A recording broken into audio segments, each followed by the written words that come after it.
பிரியமானவர்களே, ஆண்டவராகிய இயேசுவின் நாமத்திலே உங்களை வாழ்த்தி இந்த நிகழ்ச்சிக்கு வரவேற்கிறேன். 2023 கடைசி சில மணி நேரங்களில் நாம் இருக்கிறோம். கர்த்தர் நல்லவர் என்று வேதம் சொல்கிறது. இந்த நல்ல தேவன் இந்த 23ஆம் வருடம் முழுக்க நம்மை பாதுகாத்து போஷித்து பராமரித்து எத்தனையோ நன்மைகளை நம்முடைய வாழ்க்கையில் செய்து இந்த கடைசி மணி நேரங்களிலே நாம் அந்த நேரங்களை காண கர்த்தர் நமக்கு உதவி செய்திருக்கிறார்.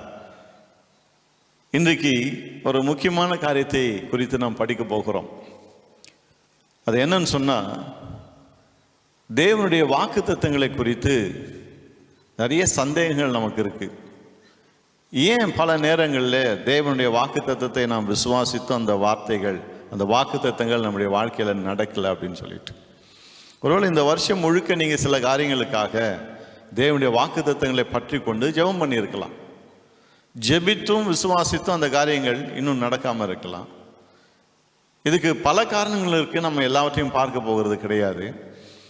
ஆனால் 23 முடித்து 24க்குள்ளே நம்ம காலடி எடுத்து வைக்கும்போது சில காரியங்களை தொடர்ந்து நாம் செய்து கொண்டு இருக்க வேண்டும். பாருங்கள், இந்த வருஷத்தில் நடக்காதனால அவ்வளோதான், இனி நம்பி பிரயோஜனம் இல்லை, விசுவாசித்து பிரயோஜனம் இல்லை, ஜெபித்து பிரயோஜனம் இல்லை அப்படி நம்ம யோசிச்சிடக்கூடாது. பாருங்கள், நாம் செய்ய வேண்டிய காரியங்களை தொடர்ந்து நாம் செய்து கொண்டு இருக்க வேண்டும். அதான் கர்த்தர் நம்மகிட்ட இருந்து எதிர்பார்க்கிறார். அதை குறித்து தான் இன்றைக்கி நாம் தியானிக்க போகிறோம். சரி, 2 கொரிந்தியர் 1ஆம் அதிகாரம் 20ஆம் வசனம் வாசிக்கிறேன். 2 கொரிந்தியர் 1:20. எங்களால் தேவனுக்கு மகிமை உண்டாகும்படி தேவனுடைய வாக்குத்தத்தங்கள் எல்லாம் இயேசு கிறிஸ்துவுக்குள் ஆம் என்றும் அவருக்குள் ஆமேன் என்றும் இருக்கிறதே. இங்கே அப்போஸ்தலனாகிய பவுல் ஒரு முக்கியமான காரியத்தை குறித்து பேசுகிறார். அது என்னன்னா, தேவனுடைய வாக்குத்தத்தங்கள் எல்லாம் இயேசு கிறிஸ்துவுக்குள் ஆம் என்றும் ஆமேன் என்றும் இருக்கிறது அப்படின்றாரு.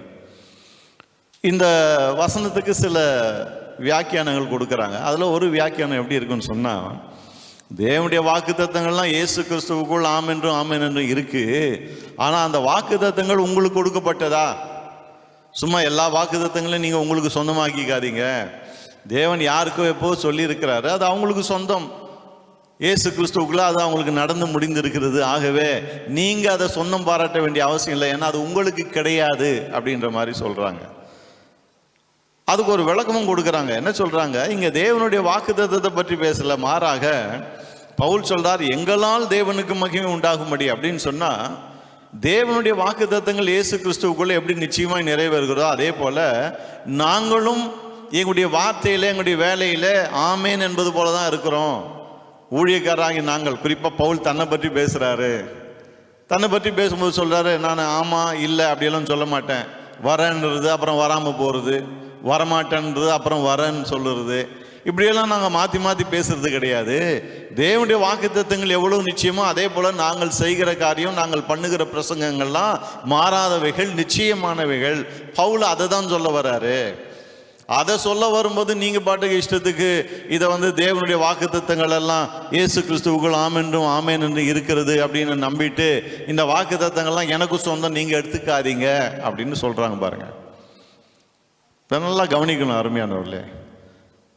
தேவனுடைய வாக்குத்தத்தங்கள் எல்லாம் நமக்குரியவைகள் என்று வேதம் சொல்கிறது. ஏன்னா இந்த வாக்குத்தத்தங்களை தேவன் பழைய ஏற்பாட்டில் கொடுத்திருக்கிறார். அவைகள் இஸ்ரவேல் ஜனங்களுக்கு கொடுக்கப்பட்டது, ஆபிரகாம் கொடுக்கப்பட்டது, ஈசாக்குக்கு கொடுக்கப்பட்டது, யாக்கோபுக்கு கொடுக்கப்பட்டது, தாவீதுக்கு கொடுக்கப்பட்டது, இஸ்ரவேல் ஜனங்களுக்கு கொடுக்கப்பட்டது. இன்றைக்கு நாம் ஆவிக்குரிய இஸ்ரவேலராக இருக்கிறோம், ஆபிரகாமுடைய சந்ததியாக இருக்கிறோம். ஆகவே நம்முடைய தகப்பனாகிய ஆபிரகாமுக்கு தேவன் என்ன வாக்கு பண்ணினாரோ அந்த வாக்கு தத்தம்லாம் நமக்கும் சொந்தம். இது ஆபிரகாமோட முடிஞ்சிடுச்சு, அவ்வளோதான், ஏற கட்டி வைக்க வேண்டியதானலாம் விட முடியாது. பாருங்க, இது நமக்கு சொந்தம். ஆபிரகாமுக்கு என்ன வாக்கு கொடுத்தார்? உனக்குள்ளே பூமியில் உள்ள வம்சங்கள்லாம் ஆசீர்வதிக்கப்படும். எப்படி ஆசீர்வதிக்கப்பட்டது? இயேசு கிறிஸ்துவின் மூலமா அந்த வாக்குத்தத்தம் நிறைவேறிட்டு. பாருங்க, அப்போ அந்த வாக்குத்தத்தம் இயேசு வந்த உடனே முடிஞ்சிருச்சா? கிடையாது.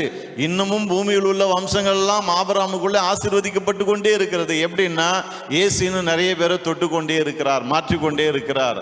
ஆகவே பூமியில் உள்ள வம்சங்கள் எல்லாம் ஆசீர்வதிக்கப்பட்டு கொண்டே இருக்கிறது. அந்த வாக்குத்தத்தம் இன்னும் நிறைவேறிட்டே இருக்கு. பாருங்க, நிறைவேறி முடிஞ்சிடுச்சுங்கன்னு கிடையாது, நிறைவேறி கொண்டு இருக்கிறது. அதே போலதான் வேதத்துல வாக்குத்தத்தங்கள் எல்லாம் நமக்காக கொடுக்கப்பட்டவைகள். ஒருவேளை சில வாக்குத்தத்தங்கள் ஒரு சிலருக்கு ஸ்பெசிஃபிக்காக சொல்லப்படலாம். ஆனால் அந்த வாக்குத்தத்தங்கள் கூட பாருங்க, தேவனுடைய வார்த்தையை நம்ம இன்னைக்கு எப்படி பார்க்குறோம்? எழுதப்பட்ட வார்த்தை, லோகாஸ் அப்படின்வாங்க இல்லையா? இன்னொன்று வந்து ரேமா வார்த்தை. அந்த எழுதப்பட்ட வார்த்தையிலேருந்து நம்ம வேதத்தை வாசிக்கும் போது சில நேரத்தில் சில வார்த்தைகள், சில வசனங்கள், சில வாக்குத்தத்தங்கள் வந்து தேவன் நம்ம பார்த்து சொல்ற மாதிரியே இருக்கும். இந்த வாக்குத்தத்தம் உனக்கு தான் அப்படின்னு. நீங்களே அதை உணர்ந்திருப்பீங்க, நீங்கள் அதை அனுபவிச்சிருப்பீங்க. ஒரு விசுவாசி அப்படின்னு சொன்னால் அந்த காரியத்தை நிச்சயமாக தன்னுடைய வாழ்க்கையில் அனுபவித்து இருப்பார். வேதத்தை வாசிக்கிறோம், தேவன் யாருக்கோ எப்போ வாக்கு பண்ணியிருக்கிறார். உதாரணத்துக்கு பாருங்க, கர்ப்பம் விழுவதும் மலடும் இஸ்ரவேலிலே இருப்பதில்லை என்று வேதம் சொல்லுகிறது இல்லையா? அப்போ இஸ்ரவேலில் இருப்பதில்லைன்னு சொன்னால் அது வெறும் இஸ்ரவேலருக்கு மட்டும்தான் சொந்தமா? நமக்கெல்லாம் சொந்தம் கிடையாதா? எனக்கு திருமணமாகி 4 வருஷமாக குழந்தை இல்லாமல் இருந்தோம் பாருங்க. அப்போ தேவன் இந்த வாக்குத்தத்தத்தை கொண்டு தான் என் கூட பேசினார். நான் வேதத்தை வாசிக்கும் போது அன்னைக்கு அந்த வாக்குத்தத்த வசனத்தை பார்த்தேன். எனக்கு அப்போதான் அதை புதுசாக வாசிக்கிற மாதிரி இருந்தது பாருங்க. அப்போ கர்த்தர் அந்த வாக்குத்தத்தத்தை கொண்டு என்கிட்ட பேசுற மாதிரி இருந்தது. என்கிட்ட என்ன சொல்றாரு? இஸ்ரவேலிலே கர்ப்பம் விழுவதும் மலடும் இருப்பது இல்லைன்னு சொன்னா, ஒரு தேசத்துக்கே நான் அப்படி செய்வேன்னு சொன்னா உனக்கு நான் செய்ய மாட்டேன்னு கர்த்தர் என் கூட முகமாக பேசுற மாதிரி இருந்து பாருங்க. ஒரு ஃப்ரெண்டு எதிர்க்க உட்காந்து எப்படி பேசினா எப்படி இருக்குமோ அந்த மாதிரி கர்த்தர் என் கூட பேசுற மாதிரி இருந்தது. அப்போ இதுதான் நம்ம ரேமா வார்த்தை என்று சொல்லுகிறோம். இருக்கிற அந்த எழுதப்பட்ட வார்த்தையை கர்த்தர் எடுத்து நம்முடைய உள்ளத்துல வைக்கிறார். இது உனக்கு சொந்தம்பா அப்படின்னு சொல்லிட்டு. அப்போ அருமையானவர்களே, வேதத்தை வாசிக்கும் போது இது ஆபிரகாம் கொடுக்கப்பட்டது, இது இஸ்ரவேலுக்கு கொடுக்கப்பட்டது, இது அவருக்கு கொடுக்கப்பட்டது, இவருக்கு கொடுக்கப்பட்டது, நமக்கு இல்லைன்னு இந்த குரங்கு அப்பத்தை பங்கு போட்ட கதையை ஆயிடக்கூடாது பாருங்க. இன்னைக்கு வேதத்தை விசுவாசிக்காத நிறைய பேர் இருக்கிறாங்க. எல்லாம் பைபிள்ல தான் பிரசங்கம் பண்ணுவாங்க, ஆனால் நம்முடைய விசுவாசத்தை கெடுக்கிறவர்களா இருப்பார்கள். தேவனுடைய வார்த்தையின் மீது நமக்கு இருக்கிற நம்பிக்கையை கெடுக்கிறவங்களா இருப்பாங்க பாருங்க. என்ன சொல்றாங்க? இது தேவனுடைய வாக்குத்தத்தங்கள்லாம் உங்களுக்கு ஒரு சொந்தம்னு ஒன்றும் சொல்லலை. வாக்குத்தத்தங்கள் ஆமென்றும் ஆமென் என்றும் இருக்கிறது. யாருக்கு ஆமென்றும் ஆமென் என்றும் இருக்கிறது? உங்களுக்கு எனக்கும் தான். இப்போ அருமையானவர்களே, தேவன் உங்களுக்கு ஒரு வார்த்தையை கொடுத்திருப்பாருன்னு சொன்னால் நிச்சயமா அந்த வார்த்தையை நிறைவேற்றுவார். இயேசு கிறிஸ்துவுக்குள்ளே அது ஆமென்றும் ஆமென் என்றும் இருக்கிறது. அந்த வாக்கு தத்துவத்தை கர்த்தர் நமக்கு உயிர்ப்பிக்கிறார். இது உனக்கு தான் அப்படின்னு சொல்லிட்டு உங்களுக்கு அது நல்லா தெரியும். இங்கே வாக்கு தத்துவம் போது இன்னும் ஒரு காரியத்தையும் விளக்க வேண்டியதாக இருக்கு பாருங்க. ஏன்னா இன்னைக்கு எப்படி ஆயிடுச்சுன்னா, டெய்லி ஒரு வசனம் வரும், இன்றைய வாக்கு தத்துவம் அப்படின்னு. பார்த்துருக்கீங்களா? உங்களுக்கு வரும், வாட்ஸ்அப்பில் வரும் இன்றைய வாக்கு தத்துவம். சிலர் வாரத்துக்கு ஒன்று கொடுப்பாங்க, சிலர் மாதத்துக்கு ஒன்று கொடுப்பாங்க, சிலர் வருஷத்துக்கு ஒன்று கொடுப்பாங்க. இதுதான் வாக்கு தத்துவம். இன்றைய வருஷத்துக்கான வாக்கு தத்துவம், இன்றைய மாதத்துக்கான வாக்கு தத்துவம். எனக்கு ஒரு ஃப்ரெண்டு இருக்கார் பாருங்க, அவரும் பாஸ்டராக தான் இருக்கார். அவர்கிட்ட கேட்டப்பா, மாதம் 1ஆம் தேதி என்ன வாக்கு தத்துவ ஆராதனைன்னு வைக்கிறிய, அந்த வாக்கு தத்துவ ஆராதனையில் சொல்கிற காரியங்கள்லாம் அந்த மாதம் நடக்குதா அப்படின்னு கேட்டேன். அவருக்கு நான் கேட்ட கேள்வி கொஞ்சம் அதிர்ச்சியாக தான் இருந்தது. அவர் சொன்ன பதில் எனக்கு இன்னும் அதிர்ச்சியாக இருந்தார். சொல்கிறாரு, என் ஃப்ரெண்டு தான் பாருங்க, நல்ல ஃப்ரெண்டு. அவர் சொல்கிறாரு, என்ன கேள்வி கேட்குற நீ? இந்த மாதம் வாக்குத்தத்தம்னு கொடுக்குறோம், அது இந்த மாதம் நடக்கலன்னா அடுத்த மாதம் நடக்கும், இல்லை 1-2 மாதம் கழித்து நடக்கும், அடுத்த வருஷம் கூட நடக்கலாம் அப்படின்னாரு. நான் அப்போ கேட்டேன், அடுத்த வருஷம் அடுத்த மாதம் நடக்கிறதுக்கு எதுக்கு இந்த மாத வாக்குத்தத்தம்னு சொல்கிறேன்? இந்த மாதம் வாக்குத்தத்தம்னா என்ன? அது இந்த மாதம் நடக்கணும் இல்லையா?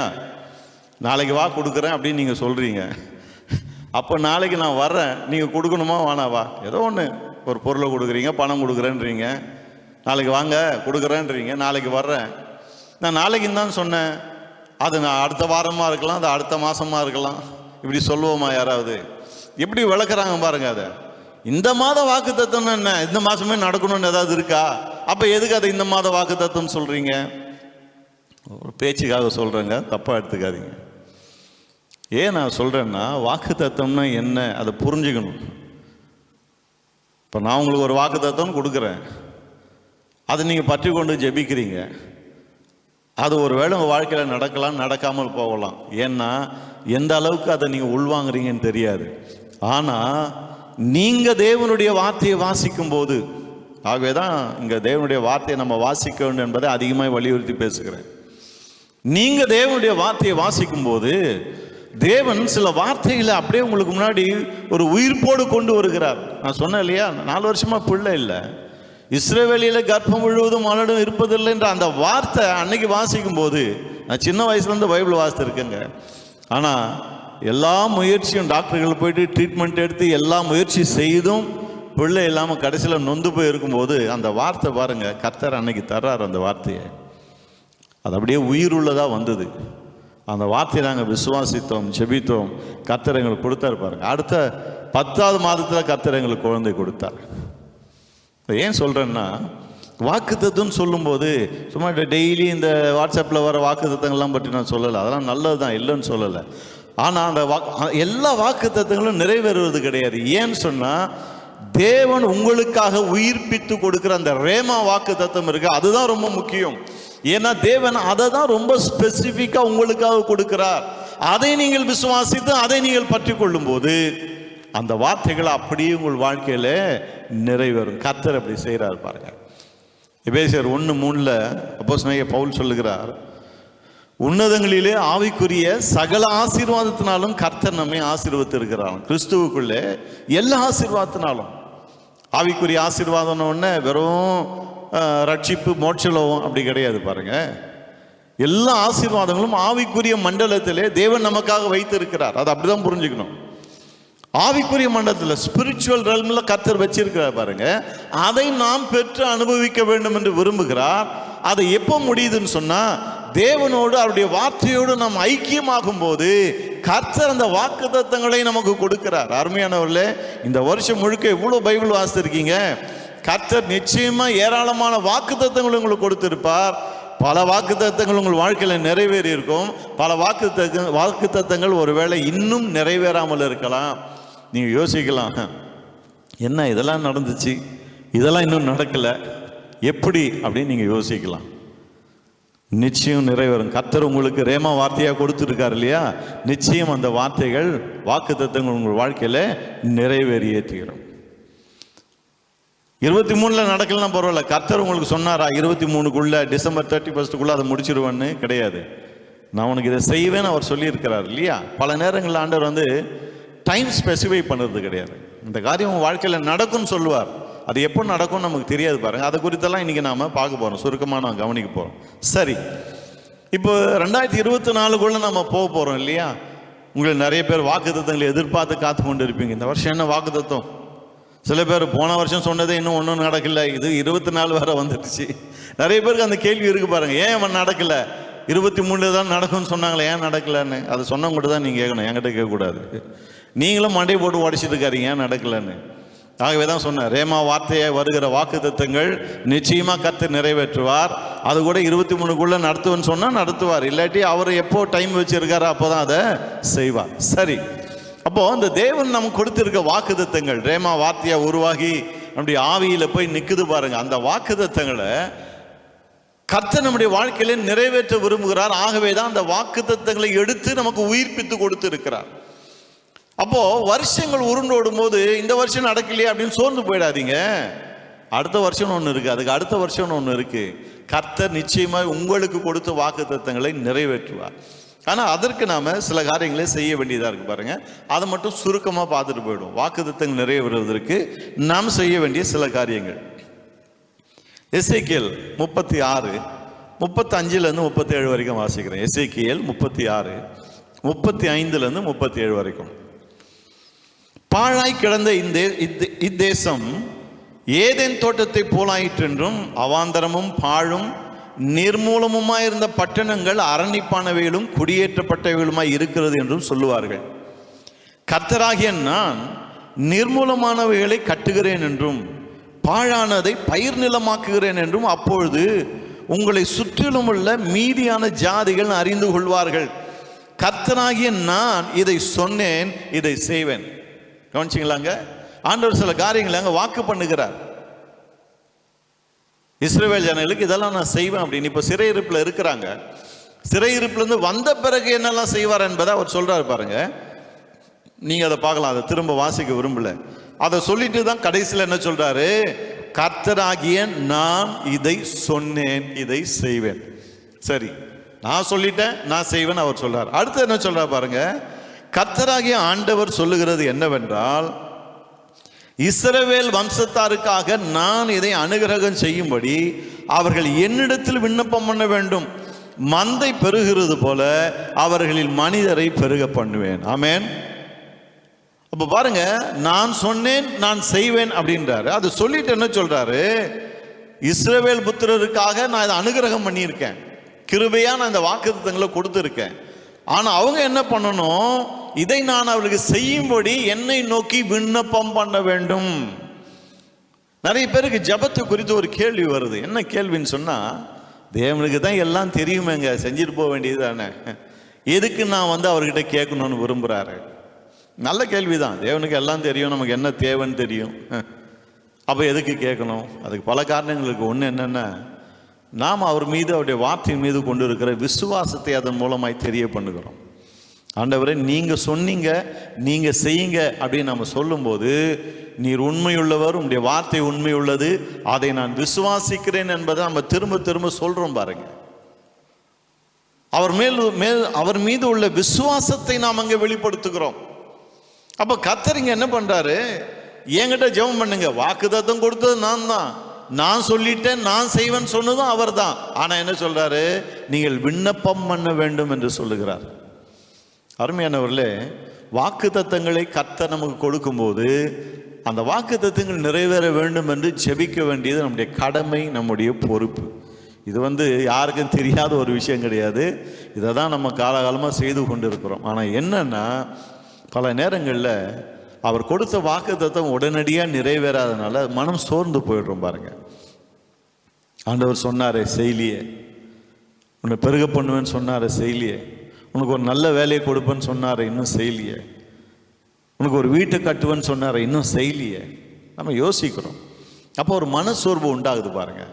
ஆகவே தான் நம்முடைய ஆண்டவர் அழகாக சொன்னார், சோர்ந்து போகாமல் எப்போதும் ஜெபிக்க வேண்டும் அப்படின்னு. அப்போ ஜெபத்தில் ஒரு சோர்வு வருகிறது, மன சோர்வு வருகிறது. என்னத்தை ஜெபம் பண்ணி என்னத்தை கண்டோம், ஒன்றும் நடக்க மாட்டேங்குது அப்படின்னு. அதை பிசாசு நல்லா யூஸ் பண்ணிக்கிறான் பாருங்க. ஆமாம், நீ இவ்வளோ ஜெபம் பண்ணுற, என்ன பிரயோஜனம், ஆண்டவர் உன் ஜெபத்தை கேட்ட மாதிரி இல்லைன்னு. கிடையவே கிடையாது. கர்த்தர் நம்முடைய ஜெபத்தை, எல்லா ஜெபத்தையும் கேட்குறார். நீங்கள் ஏறெடுக்கிற ஒவ்வொரு ஜெபத்தையும் கேட்குறார். உங்களுக்கு பதில் வராதனால, நீங்கள் கேட்ட காரியம் உடனே நடக்காதனால, என் ஜெபத்தை கர்த்தர் கேட்கல, என்னை மறந்துட்டார், என்னை கை விட்டுட்டார், இப்படியெல்லாம் நம்ம நினைக்கக்கூடாது பாருங்க. நம்முடைய நினைவுகளை அறிந்திருக்கிறவர் நம்முடைய ஜெபத்தை கேட்க மாட்டாரா? கண்டிப்பாக கேட்பார். அப்போ ஏன் இன்னும் வரல? சில காரியங்களை தொடர்ந்து நம்ம படிப்போம். அப்போது முதல் நம்ம செய்ய வேண்டிய காரியம் என்னன்னு சொன்னால், தொடர்ந்து ஜெபிக்க வேண்டும், மனம் சோர்ந்து போகாமல் நாம் ஜெபிக்க வேண்டும். சரி, ரெண்டாவது என்ன செய்யணும்? சகரியா 8ஆம் அதிகாரம் 15-17 வரைக்கும் வாசிக்கிறேன். சகரியா 8:15-17. இந்நாட்களில் எருசலேமுக்கும் யூதாவுக்கும் நன்மை செய்யும்படி திரும்ப நினைத்தேன், பயப்படாதேங்கள். நல்லா கவனிச்சிங்களா? அதை இந்நாட்களில் எருசலேமுக்கும் யூதாவுக்கும் நன்மை செய்யும்படி திரும்ப நினைத்தேன். கர்த்தர் சொல்றாரு, ரொம்ப அடி உத வாங்கிட்டீங்க, சிறைப்பட்டு போய் பல பிரச்சனைகள் ஆகிட்டு இப்போ தான் செட்டில் ஆகிருக்கீங்க, இன்னும் உங்கள் வாழ்க்கை முழுசமாக திரும்ப கட்டப்படலை, வேண்டிய நன்மைகள் இல்லை, பட்டணங்கள் அவ்வளோ ஆட்கள் கிடையாது, எக்கானமி அவ்வளோ நல்லா இல்லை, கொஞ்சம் ஒரு மாதிரி தான் இருக்குது சூழ்நிலை. அவங்கள பார்த்து என்ன சொல்கிறாரு, உங்களுக்கு நன்மை செய்யும்படி திரும்ப நினைத்தேன் அப்படின்னு. அப்போது முன்ன எப்படி நன்மை செய்தனோ அதே போல் நன்மை செய்யணும்னு நான் விரும்புகிறேன் அப்படின்றாரு பாருங்க. அதை சொல்லிட்டு என்ன சொல்கிறாரு, நீங்கள் செய்ய வேண்டிய காரியங்கள் என்னவென்றால், நல்லா கவனிங்க.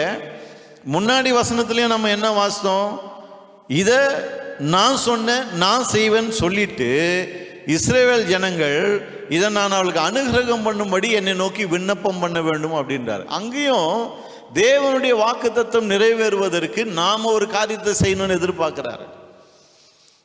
இன்றைக்கு ஒரு விதமான போதனை இருக்குது பாருங்க கிறிஸ்தவத்தில். அது என்னன்னு சொன்னா, தேவனுடைய கிருபை நமக்கு எல்லாத்தையும் கொடுத்துருது. கிருபை கிருபை கிருபை. கிருபையை சரியா நம்ம புரிஞ்சுக்கணும் பாருங்க. கிருபை கொடுக்கிறது, அதை இல்லைன்னு சொல்லலை, ஆனால் விசுவாசம் தான் அதை எடுத்துக்கொள்ளுகிறது. கிருபையினாலே எல்லாமே நம்முடைய வாழ்க்கையில் வரும்னா அப்போ பைபிள் எதுக்கு, ஜெபம் எதுக்கு, அப்புறம் விசுவாசம் எதுக்கு? தேவன் எல்லாத்தையும் அப்படி கொடுத்துட்டு போயிடலாமே? கிடையாது பாருங்க. முதல் அவருடைய வாக்குத்தத்தத்தை குறித்து நாம் ஜெபிக்கணும். அவரே சொல்றார், நான் சொல்லலை. ரெண்டாவது இங்க என்ன சொல்றாரு, நான் உங்களுக்கு நன்மை செய்யணும்னு விரும்புறேன், ஆனா இப்போ நீங்க ஒரு காரியத்தை செய்யணும்ன்றாரு. அப்ப அருமையானவர்களே, தேவன் தம்முடைய ஜனங்களுக்கு நன்மை செய்ய விரும்பும் போது நம்ம கிட்ட இருந்து ஒரு காரியத்தை எதிர்பார்க்கிறார். அது ரொம்ப முக்கியம் பாருங்க. இன்னைக்கு கிருபை குறித்து போதிக்கும் போது நாம எதுவுமே செய்ய வேண்டியதில்லை, எல்லாத்தையும் கர்த்தர் செஞ்சு முடிச்சிட்டார், ஆகவே எல்லாத்தையும் அவரே செஞ்சிருவார் அப்படின்லாம் சொல்றாங்க பாருங்க. இல்லை, சில பேர் இதை என்ன சொல்றாங்க, ஏங்க பழைய ஏற்பாட்டு வசனத்தை கொண்டு வந்து இங்கே பேசிட்டு இருக்கீங்க, நாம் வாழ்கிறது கிருபையின் காலம், இப்போ நாம் ஒன்றும் செய்ய தேவையில்லை, ஏசு எல்லாத்தையும் செஞ்சு முடிச்சிட்டார், அவர் செஞ்சு முடிச்சதுனால எல்லாம் நமக்கு வந்துடும்ன்றாங்க. அவர் செஞ்சு முடிச்சதுனால எல்லாம் நமக்கு வந்துடும்னா இன்னைக்கு எல்லாருடைய வாழ்க்கையும் நல்லா இருக்கணுமே, ஏன் வரல ஒன்றும்? ஏன் எல்லா கிறிஸ்தவனுடைய வாழ்க்கையும் நல்லா இல்லை? அட்லீஸ்ட் நல்ல விசுவாசிகளுடைய வாழ்க்கையாவது நல்லா இருக்கணும் இல்லை? எல்லா நன்மைகளாலும் நிரம்பி இருக்கணும் இல்லை? ஏன் நிரம்பி இல்லை? ஏன்னா அவர் செஞ்சு முடிச்சிட்டாரு. முடிச்சதுனால தான் நம்மகிட்ட சில காரியங்களே செய்ய சொல்றாரு. ஒன்று என்ன, ஜெபம் பண்ணுங்கன்றாரு. ரெண்டாவது என்ன இங்க சொல்றாரு பாருங்க, நிறைய காரியங்கள் இருக்கு, நிறைய காரியங்கள் நம்ம செய்யணும்னு சொல்றாரு பாருங்க. ஆனா இங்க ஒரு முக்கியமான காரியத்தை சொல்றாரு. அதுக்காக தான் இந்த வசனத்தை பார்க்க போறோம். ஏன்னா கர்த்தர் நன்மை செய்யணும்னு விரும்புறாரு, ஆனா நம்ம கிட்ட இருந்து ஒரு காரியத்தை எதிர்பார்க்கிறார். அது என்ன? அவருடைய வார்த்தையின்படி நாம நடக்க வேண்டும், வாழ வேண்டும் என்று. மல்கியால கூட பார்க்கிறோம் இல்லையா? கர்த்தர் சொல்றாரு, என் பலிபீடத்தை நீங்க கண்ணீர்னால நினைக்கிறீங்க. ஸ்திரீகள் வந்து கண்ணீர்னால நினைக்கிறாங்களாம் பலிபீடத்தை, ஆண்களும் வந்து பலிபீடத்தை கண்ணீர்னால நினைக்கிறாங்க. எதுக்கு? பெண்கள் ஏன் அழுகுறாங்க? ஏன்னா புருஷன்மார் அவங்களுக்கு செய்கிற கொடுமையான காரியங்கள், இஷ்டத்துக்கு விவாகரத்து பண்ணுறது, கேவலமாக நடத்துறது, இதனால பெண்கள் வந்து கண்ணீர் வடிக்கிறாங்க. ஆண்கள் எதுக்கு கண்ணீர் வடிக்கிறாங்க? அவங்க என்னன்னா, ஆண்டவரே நாங்கள் இவ்வளோ பலி செலுத்தி எல்லாம் பண்ணி உண்மை தேடுகிறோம், ஆனால் எங்களுக்கு எதுவும் வாய்க்க மாட்டேங்குதே, என்னுடைய கையும் பிரயாசம் வாய்க்கலையே, வாழ்க்கை நல்லா இல்லையா ஆண்டவர் அப்படின்னு அவங்க வந்து அழுகுறாங்க.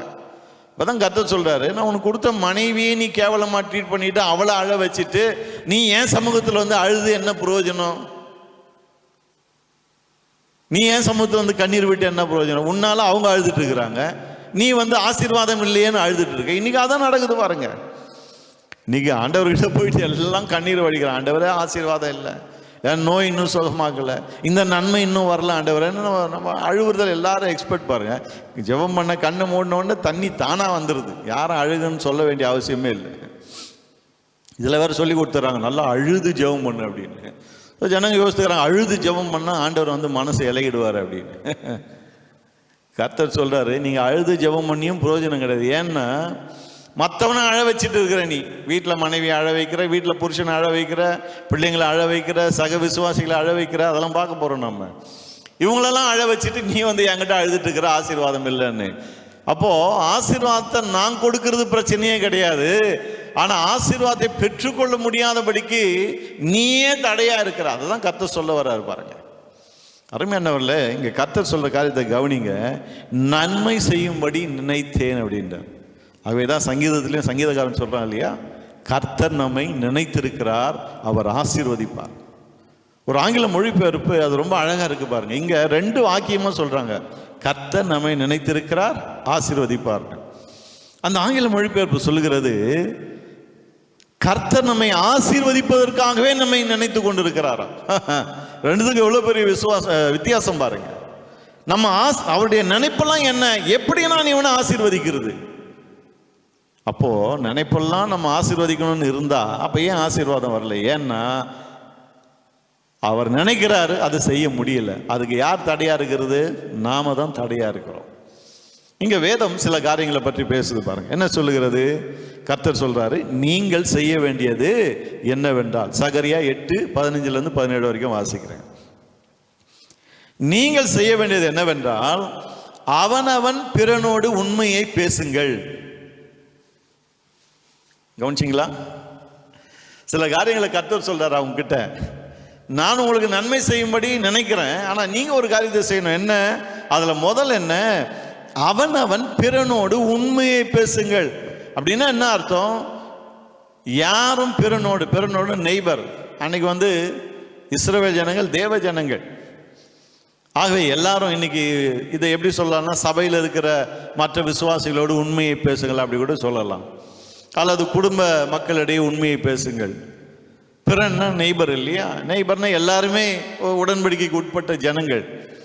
அப்போ இதை இன்னைக்கு அதை பார்க்கும்போது எப்படி பார்க்கலாம்னா, எல்லாரும் தேவ ஜனங்களா இருக்கீங்க, விசுவாசிகளா இருக்கீங்க. நீங்கள் மற்ற விசுவாசிகளோடு பேசும்போது உண்மையை பேசுங்கள். அப்படின்னா அவங்க உண்மையை பேசலைன்னு அர்த்தம் பாருங்க. அப்படின்னா பொய் பேசிட்டு இருக்கிறாங்க, தப்பு தப்பா பேசிட்டு இருக்கிறாங்க. கர்த்தர் எப்படி சொல்ல பாருங்க, நான் உனக்கு நன்மை செய்ய விரும்புகிறேன்பா, ஆனால் பிரச்சனை என்னன்னா நீ உண்மையை பேச மாட்ட, பிறன்கிட்ட உண்மையை பேச மாட்ட, பொய்யை பேசிட்டு இருக்கிற.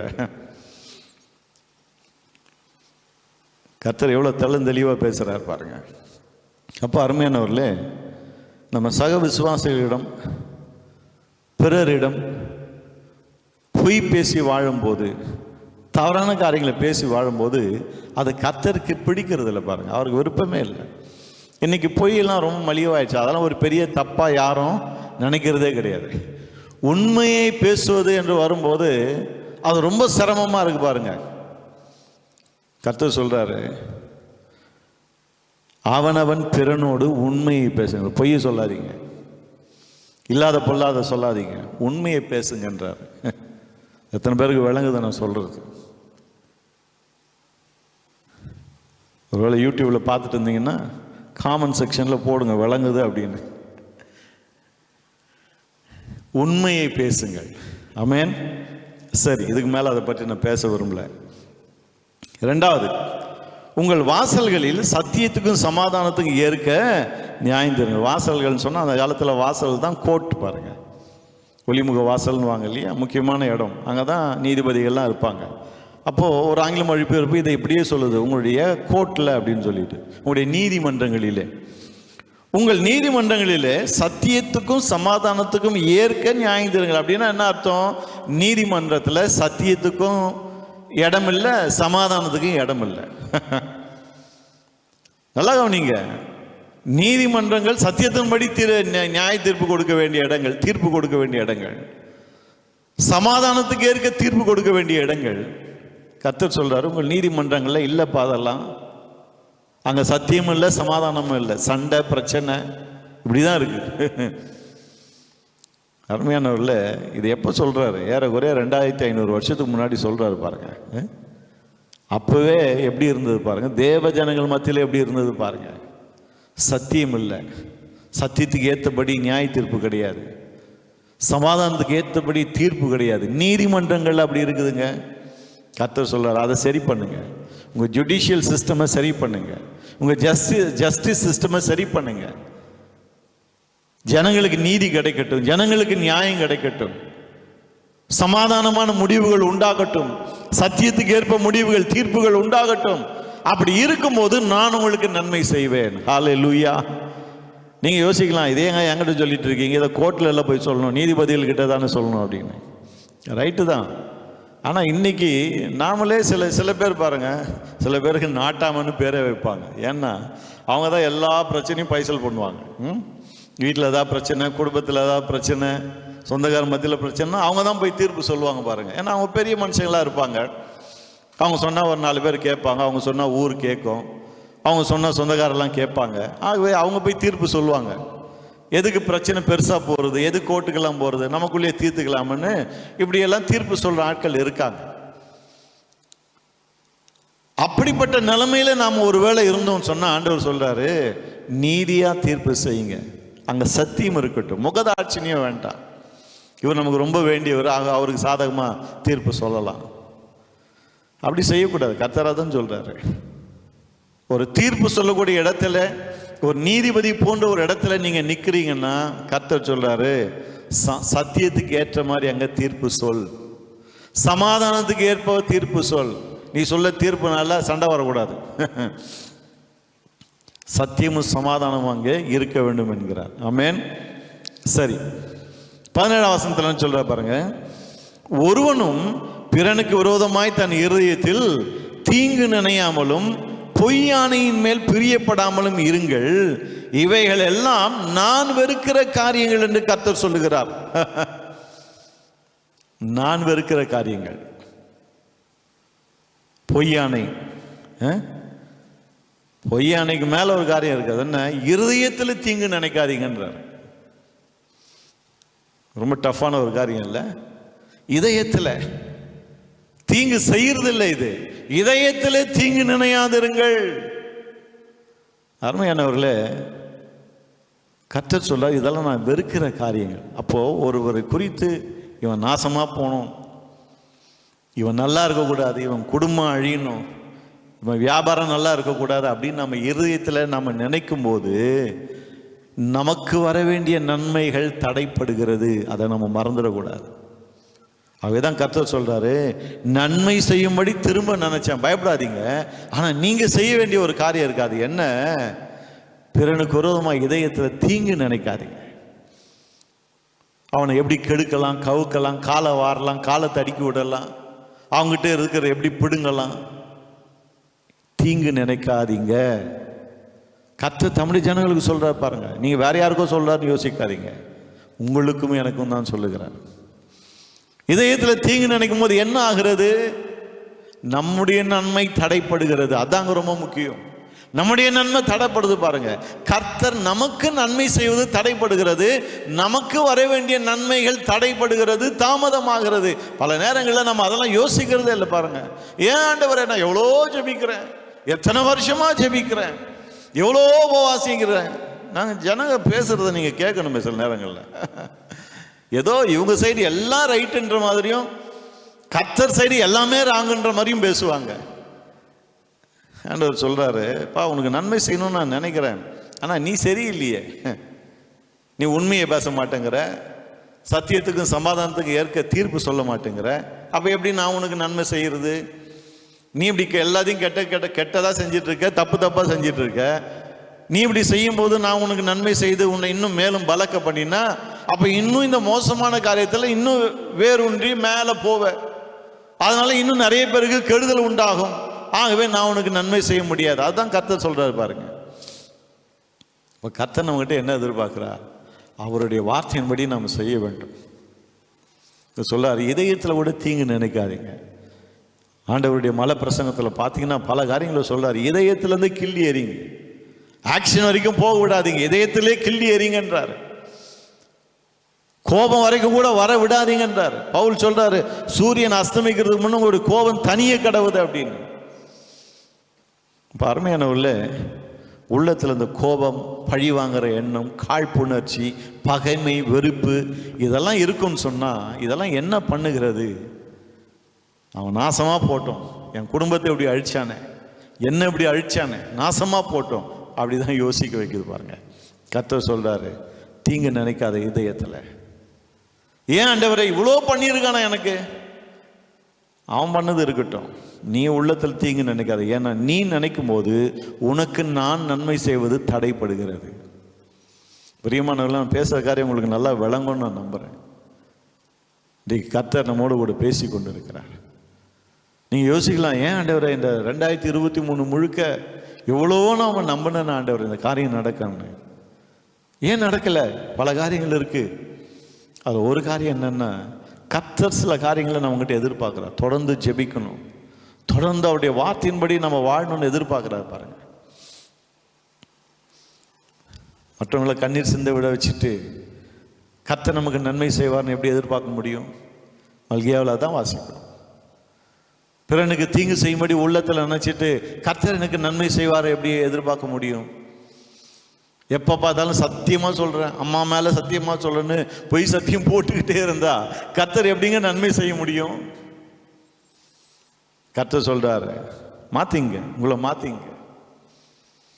இங்கே தமிழில் வருது இல்லையா, நீங்கள் செய்ய வேண்டிய காரியங்கள் அப்படின்னு. ஆங்கிலத்தில் அதை எப்படி சொல்கிறாங்க? This is what you must do. நீங்கள் கண்டிப்பாக கட்டாயமாக இதை தான் செய்யணும் அப்படின்றார். அப்போது சில காரியங்களை கர்த்தர் நம்ம கட்டாயமாக செய்யணும்னு எதிர்பார்க்குற பாருங்க. நீங்கள் விரும்பினா செய்யுங்கன்னு கிடையாது. நன்மை வேணுமா, நான் உனக்கு செய்ய விரும்புகிற நன்மை உனக்கு வேணுமா, அப்போ கட்டாயம் நான் எதிர்பார்க்கிற இந்த காரியத்தை நீ செய்துதான் ஆக வேண்டும். இந்த வேத பகுதியை மீண்டும் ஒரு முறை எடுத்து வாசி பாருங்க. சகரியா 8:15 முதல் 17. அப்போ வேதம் கீழ்ப்படிதலை குறித்து ரொம்ப தெளிவாக பேசுது பாருங்க. இதை சுருக்கமாக எப்படி சொல்லலாம்னா, தேவனுடைய வார்த்தைக்கு அவருடைய வார்த்தை சொல்றபடி நம்ம நடக்காமல் போகும்போது தேவனுடைய வார்த்தையை மீறி நடக்கிறோம், we disobey God's word, அது நமக்கு வர வேண்டிய நன்மையை தடை செய்கிறது. ஆண்டவர் அதை ரொம்ப சீரியஸாக பார்க்குறாரு பாருங்க. இந்த கீழ்ப்படியாமை பல நேரங்களில் நம்ம ஆண்டவருடைய வார்த்தையை மீறி நடக்கிறத நம்ம பெருசாக ஒன்றும் யோசிக்கிறது இல்லை பாருங்க. ஆனால் ஆண்டவர் அதை எவ்வளோ சீரியஸாக நினைக்கிறாரு தெரியுமா? 1 சாமுவேல் 15ஆம் அதிகாரம் சில வசனங்களை கடகடன்னு வாசிட்டு போகிறேன், விலைக்கு சொல்ல விரும்பல. அந்த வசனங்கள் இந்த தேவனுடைய வார்த்தைக்கு கீழ்ப்படியாமல் இருப்பது எவ்வளோ பெரிய ஒரு காரியம், கர்த்தர் எப்படி அதை சீரியஸாக பார்க்குறார் என்பதை நமக்கு காண்பிக்கிறது. 1 சாமுவேல் 15:19 வாசிக்கிறேன், கவனிப்போம். இப்படி இருக்க நீர் கர்த்தருடைய சொல்லை கேளாமல் கொள்ளையின் மேல் பறந்து கர்த்தருடைய பார்வைக்கு பொல்லாப்பானதை செய்தது என்ன என்றான். இந்த கதை எல்லாருக்கும் தெரியும் இல்லையா? தெரியலன்னா அப்புறம் எடுத்து வாசித்து பாருங்க. சாமுவேலுக்கும் சவுலுக்கும் இடையே ஒரு ஆர்குமெண்ட் போயிட்டு இருக்குது பாருங்க. சாமுவேல் கேட்குறாரு சவுலை பார்த்து, எதுக்குப்பா கர்த்தருடைய வார்த்தை மீறி நடந்த, ஏன் அப்படி சொல்ல நீ கேட்கலன்னு. சவுல் சொல்றான், சவுல் சாமுவேலை நோக்கி, நான் கர்த்தருடைய சொல்லை கேட்டு கர்த்தர் என்னை அனுப்பின வழியாய் போய் அமலேக்கின் ராஜாவாகி ஆகாகை கொண்டு வந்து அமலேக்கியரை சங்காரம் பண்ணினேன். ஜனங்களோ உம்முடைய தேவனாகிய கர்த்தருக்கு கில்காலிலே பலியிடுவதற்காக கொல்லையிலே சாபத்தீடாகும் ஆடு மாடுகளிலே பிரதானமானவர்களை பிடித்து கொண்டு வந்தார்கள் என்றான். போய் எல்லாரையும் அதம் பண்ணுன்னு சொன்னா இவன் ஒரு ஆளை உயிரோடு வைக்கிறான், பெஸ்ட் ஆடு மாடுகளை உயிரோடு கூட வைக்கிறான். ஏன் கர்த்தருடைய சொல்ல கேட்காம இப்படி பண்ணேன்னா, நான் பெருசாக ஒன்றும் பண்ணலை, ஜனங்க தான் கர்த்தருக்கு பலியிடலாமே, இதெல்லாம் பார்க்கறதுக்கு ரொம்ப நல்லா இருக்கு, கொழுன்னு இருக்கு, புஷ்டியாக இருக்கு, இதெல்லாம் எதுக்கு சாகடிக்கிறது, கர்த்தரை கொண்டு போய் பலியிடலாமேன்னு ஜனங்க சொன்னாங்க. அது என்னுடைய விருப்பம் இல்லை, ஜனங்க சொன்னாங்க. நீ தானேப்பா ராஜா, நீ தானே லீடர், உன் வார்த்தையை மீறக்கூடிய யாராவது இருக்காங்களா? நீ கொல்லுன்னா கொல்ல போகிறாங்க. இதெல்லாம் சாபத்தீடானது, கர்த்தர் எடுக்கக்கூடாதுன்னு சொல்லியிருக்காரு, வேண்டான்னு அழிக்க சொல்லியிருந்தா அழிக்க போகிறாங்க. அப்போ ஒரு தலைவனா தன்னுடைய வேலையை செய்யல. ஏன் கர்த்தருடைய வார்த்தையை பெருசாக நினைக்கல பாருங்க. அவர் எல்லாத்தையும் கொல்லுனாரு, கொன்னா என்ன, உயிரோடு பிடிச்சா என்ன, எப்படியும் கொல்ல போகிறோம், எப்படி பலியிட்டு கொல்ல போகிறோம், எப்படியும் சாகடிக்க போகிறோம் அப்படின்னு நினச்சிட்டான் பாருங்க. வார்த்தையை லேசாக நினச்சிட்டான். இப்போ சவுலுடைய பதிலை பாருங்க 22. அதற்கு சாமுவேல் எப்படி சொல்றான் பாருங்க. அதற்கு சாமுவேல், கர்த்தருடைய சத்தத்திற்கு கீழ்ப்படுகிறதை பார்க்கிலும் சர்வாங்க தகனங்களும் பலிகளும் கர்த்தருக்கு பிரியமா இருக்குமோ? பலியை பார்க்கிலும் கீழ்ப்படிதலும் ஆட்டுக்கடாக்களின் நினத்தை பார்க்கிலும் செவி கொடுத்தலும் உத்தமம். இரண்டகம் பண்ணுதல் பில்லி சூனிய பாவத்திற்கும் முரட்டாட்டம் பண்ணுதல் அவபக்திக்கும் விக்கிரக ஆராதனைக்கும் சரியா இருக்கிறது. நீர் கர்த்தருடைய வார்த்தையை புறக்கணித்தபடியினாலே அவர் உம்மை ராஜாவாயிராதபடிக்கு புறக்கணித்து தள்ளினார். ஒரு ரிபலியஸ் நேச்சர், ஸ்டபன்னஸ் இருக்கு பாருங்க, பிடிவாதமா முரட்டாட்டமா ஒரு கலக குணத்தோடு கூட இருக்கிறான். கர்த்தர் அதை அப்படிதான் பார்க்கிறார். நான் சொல்லி நீ செய்யல. அப்போ ஒருவருக்கு ஒரு உண்மையை பேசுங்க, இதயத்துல தீங்கு நினைக்காது இருங்க, பொய்யான இடாதீங்க அப்படின்னு கர்த்தர் சொல்லி நாம் அதை அறிந்த மீறும் போது கர்த்தர் அதை எப்படி பார்க்கிறாரு? அதை இரண்டகமாய், அதாவது ரெபெலியனா பார்க்கிறார். கர்த்தருக்கு விரோதமாகவே நாம் கலகம் செய்கிறது போல பார்க்கிறார் பாருங்க. கர்த்தருக்கு விரோதமாகவே நாம் முரட்டாட்டம் செய்கிறது போல பார்க்கிறார். ரொம்ப சீரியஸான காரியத்தை பேசிட்டு இருக்கு. இது உங்களுக்கு மட்டுமல்ல, எனக்கும் சேர்த்து தான். கர்த்தருடைய பிள்ளைகள் ஒவ்வொருவருக்கும் இது. கர்த்தர் ஒரு காரியத்தை வேண்டாம்னு சொல்லும் போது நாம் அதை செய்யும் போது கர்த்தர் அதை ஸ்டபன்னஸாக பார்க்குறாரு. அவருக்கு விரோதமாக நாம் செய்கிற கலகம் ரெபெலியன் என்று பார்க்குறாரு பாருங்க. அப்போது கர்த்தருக்கு விரோதமாக கலகம் பண்ணிட்டு கர்த்தருடைய நன்மையை அனுபவிக்கணும்னா எப்படி? நீங்களே சொல்லுங்க. உங்களுக்கு விரோதமாக ஒருத்தன் பண்ணிகிட்டே இருக்கிறான், நீங்கள் அவனுக்கு நன்மை செஞ்சுட்டே இருப்பீங்களா? நீங்கள் எவ்வளோதான் நல்லவராக இருந்தாலும். அது மட்டும் இல்லை, கர்த்தர் இங்கே நல்ல தேவன் தான், இப்படியெல்லாம் இருங்க நன்மை செய்கிறன்றாரு. அதெல்லாம் மீறும்போது கர்த்தர் நம்மை ஆசீர்வதிக்க முடிவதில்லை. சரி, அப்போ அருமையானவர்களே, இந்த 2023 முடித்து 24க்குள்ளே அடி எடுத்து வைக்கும்போது இதை நம்ம மறந்துடக்கூடாது பாருங்கள். ஒன்று கர்த்தர் சொல்கிற காரியத்தை செய்யணும். ஜெபம் பண்ணுன்னா தொடர்ந்து ஜெபிக்கணும், சோர்ந்து போயிடக்கூடாது. ரெண்டாவது, சில காரியங்களை செய்யாதீங்கன்னு கர்த்தர் சொல்லும்போது அந்த காரியங்களை செய்கிறத தவிர்க்கணும் பாருங்கள். எல்லாம் செய்கிறாங்க, அந்த எக்ஸ்கியூஸ்லாம் நாம் கொடுக்கக்கூடாது. இவர் இப்படி பண்ணுறாரு, அவரெல்லாம் கேட்க மாட்டீங்க, என்ன தான் கேட்பீங்க.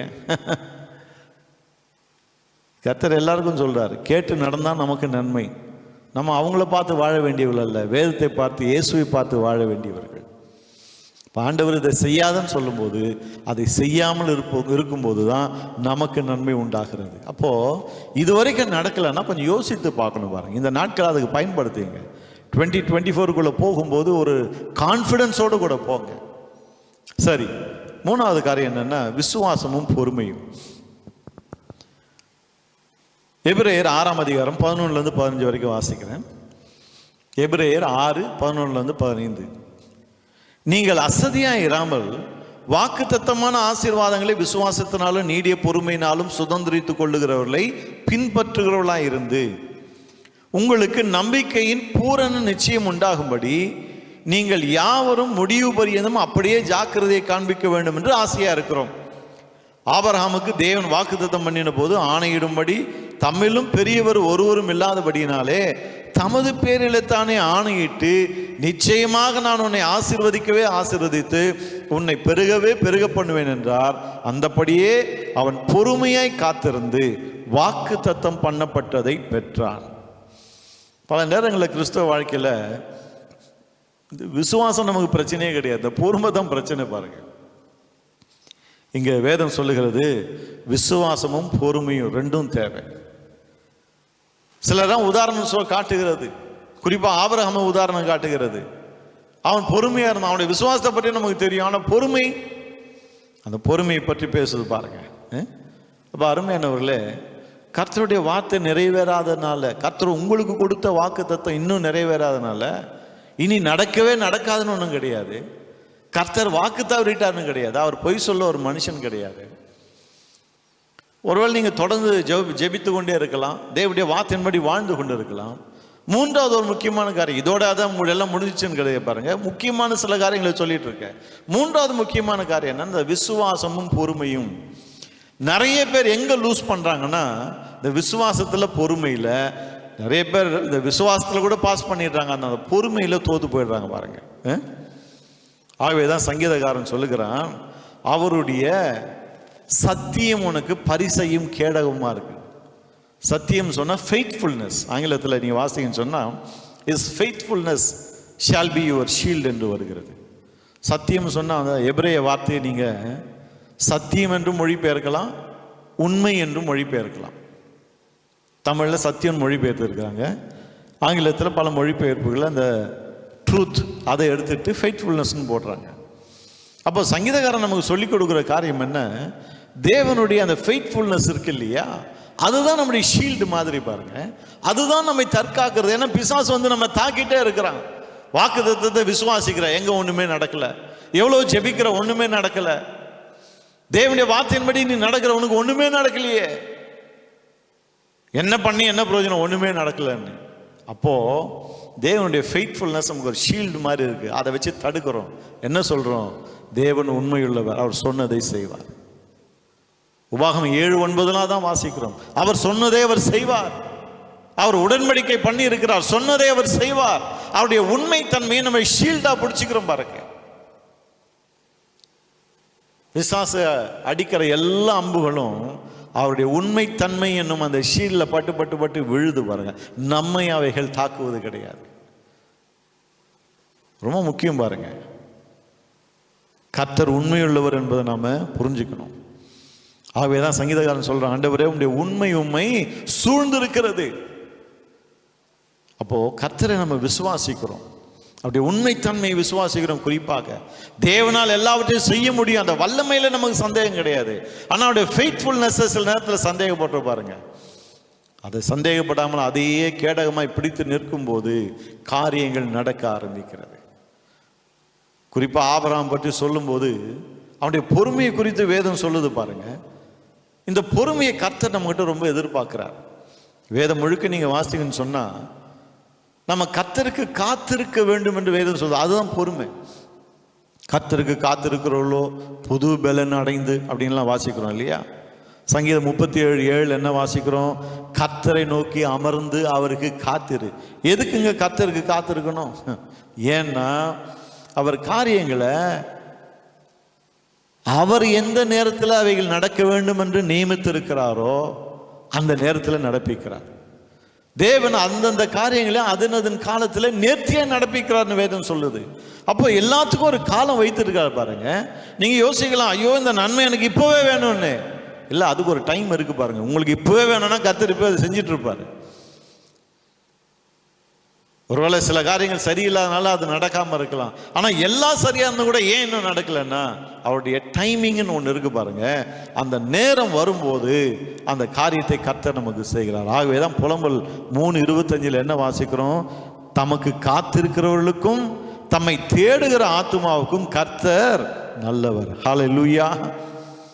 அப்போ கர்த்தரை நாம் தேடி அவருக்கு காத்திருந்து, ஆண்டவரே நான் விசுவாசிக்கிறேன், உண்மை டைமிங்கில் இந்த காரியம் எப்போ என் வாழ்க்கையில் நடக்கணும்னு நீங்கள் வச்சிருக்கீங்களோ அந்த நேரத்தில் அது நடக்கட்டும் ஆண்டவரே.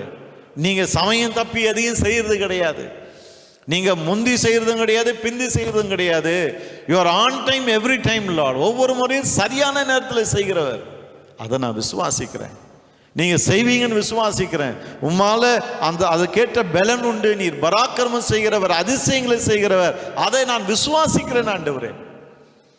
நான் உறுதியாக நிற்கிறேன், விசுவாசிக்கிறேன், பொறுமையோடு காத்திருக்கிறேன். நீர் செய்வீர் என்று காத்திருக்கிறேன். நிறைய பேர் இந்த பொறுமைன்னு வரும்போது தான் தோல்வி அடைஞ்சிருக்காங்க பாருங்க. அருமையானவர்களே, இந்த பொறுமை நமக்கு ரொம்ப அவசியமாக இருக்கு. நீங்கள் எல்லாவற்றையும் செய்திருக்கலாம், பொறுமையோடு கூட இருங்க. 23 நடக்கலையே அப்படின்னு அங்கலாய்க்காதீங்க. இன்னும் எதுவும் நடக்கலையேன்னு அங்கலாய்க்காதீங்க. 23, 24, 25 வருஷங்களை பார்க்காதீங்க. நாம தான் வருஷங்களை பார்த்துட்டு இருக்கோம் பாருங்க. ஐயோ இந்த வருஷம் நடக்கல, அடுத்த வருஷம் நடக்குமா, அதுக்கு அடுத்த வருஷம் நடக்குமா? வருஷங்களை பார்க்காதீங்க, கர்த்தரை பாருங்கள். அந்த வாக்குத்தத்தத்தை உங்களுக்கு கொடுத்த கர்த்தரை பாருங்கள். அவருடைய வாக்குத்தத்தங்கள் எல்லாம் இயேசு கிறிஸ்துவுக்குள் ஆம் என்றும் ஆமேன் என்றும் இருக்கிறது. ஆமேன். அவர் சொன்னா அப்படியே செய்வார். தொடர்ந்து ஜெபியுங்க, தொடர்ந்து கர்த்தருடைய வார்த்தையின்படி வாழுங்க, விசுவாசத்தோடு பொறுமையோடு இருங்க. 23 போயிடுச்சு, ஆகவே வாக்குத்தத்தமும் போயிடுச்சுன்னு நினைக்காதீங்க. இல்லை இல்லை இல்லை, கர்த்தர் மாறாதவர், அவருடைய வார்த்தை மாறாதது, அவருடைய வாக்குத்தத்தங்கள் மாறாதவைகள். உங்களுக்கு சொன்னா ஏற்ற நேரத்தில் அந்த காரியத்தை அவர் நிறைவேற்றியே தீருவார். ஹல்லேலூயா. Thank you lord. கண்களை மூடி நாம செபிப்போமா? ஹல்லேலூயா. எனக்கு பிரியமானவர்களே, ஒருவேளை நீங்க ஒரு அங்கலாய்ப்பில் இருக்கலாம், இன்னும் நடக்கலையே ஆண்டவரே, இன்னும் நடக்கலையே. கர்த்தர் உங்களோடு கூட தான் பேசி கொண்டு இருக்கிறார். இந்த வருஷம் நடக்காதனால இனி நடக்கவே நடக்காதுன்னு கிடையாதுங்க. கர்த்தர் அவருடைய காலத்துக்கு ஏற்ப, அவருடைய நேரத்திற்கு ஏற்ப எல்லாவற்றையும் உங்கள் வாழ்க்கையில் நேர்த்தியாய் செய்து முடிப்பார். நீங்கள் செய்ய வேண்டியதெல்லாம், ஆண்டவரே உமக்கு ஸ்தோத்திரம், நான் ஜெபிக்கிறேன் ஆண்டவரே, உங்களுடைய வாக்குத்தத்தங்களை பற்றி கொண்டு ஜெபிக்கிறேன், உங்களுடைய வார்த்தையின்படி தான் நான் நடக்கிறேன், வாழுறேன் ஆண்டவரே. தொடர்ந்து விசுவாசிக்க, உங்களுடைய வார்த்தை எப்போது நிறைவேறும் என்று பொறுமையோடு காத்திருக்க எனக்கு உதவி செய்யுங்க. நான் டென்ஷன் ஆகக்கூடாது, தேவையில்லாமல் பிபியை நானே ஏற்றிக்க கூடாது. ஐயோ நடக்கலையேன்னு. நீங்கள் செய்வீங்க. நீர் உண்மையுள்ள தேவன் ஆண்டவரே, நீங்கள் செய்வீங்க, சொன்னால் நிச்சயம் செய்வீங்க. இது வரைக்கும் வேதத்தில் யாரையும் கைவிட்டதா சரித்திரம் கிடையாது, சொன்னதை யாருக்கும் செய்யாமல் விட்டதா சரித்திரம் கிடையாது. ஒருவேளை சில மனுஷங்க சொல்லலாம், நான் நம்புறேன் இன்னும் நடக்கலை, ஜெபிக்கிறேன் ஒன்றும் நடக்கலைன்னு. அவங்கள பார்க்காதீங்க, வேதத்தை பாருங்க. கர்த்தர் யார் யாருக்கு என்னெல்லாம் வாக்கு பண்ணினாரோ எல்லாவற்றையும் செய்து முடித்திருக்கிறார். இன்னும் சில காரியங்களை செய்து கொண்டே இருக்கிறார். ஹல்லேலூயா. நிச்சயம் உங்களுக்கும் அதையே செய்வார். ஸ்தோத்திரம் ஆண்டவரே. 24க்குள்ள நீங்க அடி எடுத்து வைக்கும் போது கம்பீர சத்தத்தோடு உள்ள போகணும் பாருங்க. ஐயோ 24 எப்படி இருக்குமோ தெரியல ஆண்டவரே, 23 அப்படி போயிடுச்சு ஆண்டவரே, 24 எப்படி இருக்குமே. இதெல்லாம் ஒரு விசுவாசி வாயிலிருந்து வரவே கூடாது. சங்கீதக்காரன் எப்படி பேசுறான் பாருங்க. என் பக்கத்தில் 1000 பேரும் என் வலது பக்கத்தில் 10,000 பேர் விழுந்தாலும் நான் பயப்பட மாட்டேன், ஏன்னா அது என்னை அணுகாதுன்றான். அவன் அவ்வளோ தில்லா பேசும்போது நீங்களும் ஏன் நானும் ஏன் பேச முடியாது? 23 எப்படி இருந்ததோ தெரியாது ஆண்டவரே, ஆனால் 24 நல்லா இருக்கும், ஏன்னா உங்களுடைய வாக்கு தத்தங்களை நிறைவேற்றுது. 24 நீங்கள் செய்யலன்னா பரவாயில்ல, நீர் நல்லவர், உண்மை உள்ளவர். எப்போ எனக்கு செய்யணும்னு நமக்கு தோணுதோ அப்போ செய்வீர். நான் உண்மை விசுவாசிக்கிறேன், பொறுமையாக இருக்கிறேன். அதுதாங்க இளைப்பாறுதல், அதை தான் இயேசு சொல்றார், வருத்தப்பட்டு பாரம் சுமக்கிறவர்களே நீங்கள் எல்லாரும் என்கிட்ட வாங்க, நான் இளைப்பாறுதல் தருவேன். ஒரு விசுவாசியாக இருந்துட்டு நம்ம ரெஸ்ட்லெஸ்ஸாக இருந்தோம்னா அர்த்தமே கிடையாது. இயேசு நம்முடைய வாழ்க்கையில இருந்து அர்த்தமே இல்லை பாருங்க. ஹல்லேலூயா, thank you Lord. பிதாவே, உம்மை துதிக்கிறோம், உம்மை ஸ்தோத்திரிக்கிறோம். இந்த நல்ல வேளைக்காக ஸ்தோத்திரம். ஜீவனுள்ள உம்முடைய வார்த்தைகளுக்காய் நன்றி சொல்லுகிறோம். மனுஷன் அப்பத்தினால மாத்திரமல்ல, தேவனுடைய வாயிலிருந்து புறப்படுகிற ஒவ்வொரு வார்த்தையினாலும் பிழைப்பான்னு சொன்னீங்களா ஆண்டவரே. எங்களை பிழைக்க வைக்கக்கூடிய வார்த்தைகளை இன்றைக்கு எங்களுக்கு நேராய் நீர் அனுப்பினதுக்காய் ஸ்தோத்திரம் ஆண்டவரே. இந்த வார்த்தை எங்களை வாழ வைக்கிற வார்த்தை, எங்களை கட்டி எழுப்புகிற வார்த்தை ஆண்டவரே. இப்படி வார்த்தையின்படி உங்களுடைய பிள்ளைகளுக்கு நன்மை செய்வீராக. பாழாய் போன எல்லாமே புதிதாக்கப்படுவதாக. பாழாய் போனதெல்லாம் பயிர் நிலமாய் இயேசுவின் நாமத்தில் மாறுவதாக. ஒவ்வொருடைய வாழ்க்கையும் கட்டப்படட்டும், அவருடைய விசுவாசம் கட்டப்படட்டும் ஆண்டவர். தைரியமும் திட நம்பிக்கையும் இயேசுவின் நாமத்தில் உண்டாவதாக. நீர் உம்முடைய வார்த்தையை அனுப்பி குணமாக்குகிறவர், உம்முடைய வார்த்தையை அனுப்பி அழிவுக்கு தப்புவிக்கிறவர். உம்முடைய வார்த்தையை அனுப்பி இருக்கிறீர். உம்முடைய வார்த்தை உம்முடைய பிள்ளைகளை சுகமாக்குவதாக. ஆவியிலே, ஆத்மாவிலே, சரீரத்திலே, குடும்ப வாழ்க்கையிலே, பொருளாதாரத்தில் எல்லாம் ஒரு சுகத்தை, ஹீலிங்கை கொண்டு வரட்டும் ஆண்டவரே. இயேசுவின் நாமத்திலே சுகம் உண்டாவதாக. வாழ்ந்திருக்கட்டும், பயமெல்லாம் நீங்கட்டும். உம்முடைய வார்த்தை அனுப்பி இருக்கிறீர், பயம் நீங்கட்டும், கலக்கம் நீங்கட்டும் ஆண்டவரே. தைரியமும் திட நம்பிக்கையும் உண்டாவதாக. பிள்ளைகளை குறித்து இருக்கிற கலக்கம், நாளைய தினத்தை குறித்து இருக்கிற கலக்கம் எல்லாம் உம்முடைய வார்த்தையினாலே வேரோடு பிடுங்கப்படுவதாக. உம்முடைய வார்த்தை வேர் கொள்ளட்டும் ஆண்டவரே, ஆழமாய் வேர் போகட்டும். தெய்வீக சந்தோஷம், சமாதானம் அவர் பங்காகட்டும். ஒவ்வொருவரும் இயேசுவின் நாமத்தில் ஆசீர்வதிக்கிறேன். எல்லா நன்மைகளாலும் உடைய பிள்ளைகள் நிரப்புவீராக. உமக்கு எல்லா மகிமையும் செலுத்துகிறோம். இயேசுவின் நாமத்தில் ஜெபிக்கிறோம் எங்கள் நல்ல பிதாவே, ஆமென். பிரியமானவர்களே, மீண்டும் அடுத்த சனிக்கிழமை மதியம் 1 மணிக்கு நம்ம சந்திப்போம். கர்த்தர் இந்த வார்த்தையின் மூலமாக எங்களோடு கூட பேசியிருக்கிறான்னு நான் விசுவாசிக்கிறேன். ஒவ்வொருவருக்கும் வாய்ஸ் ஆஃப் விக்டரி ஊழியங்கள் மூலமாக சார்பாக புது வருட வாழ்த்துக்களை உங்களுக்கு தெரிவித்துக் கொள்கிறேன். 23 விட 24 இன்னும் சூப்பராக இருக்கும் உங்களுக்கு. ஜோசியக்காரன் யோசிச்சிடாதீங்க. 24 ஏன் சூப்பராக இருக்கும்னு சொல்கிறேன்னா, கர்த்தருடைய வார்த்தையை உங்களுக்கு சொல்லியிருக்கிறேன். அந்த வார்த்தையின்படி நீங்கள் வாழும்போது 24 மட்டும் இல்லை, ஒவ்வொரு நாளும் உங்களுக்கு சூப்பராக இருக்கும், ஒவ்வொரு வருஷமும் உங்களுக்கு சூப்பராக இருக்கும். ஆமென். கர்த்தர் உங்களை ஆசீர்வதிப்பாராக.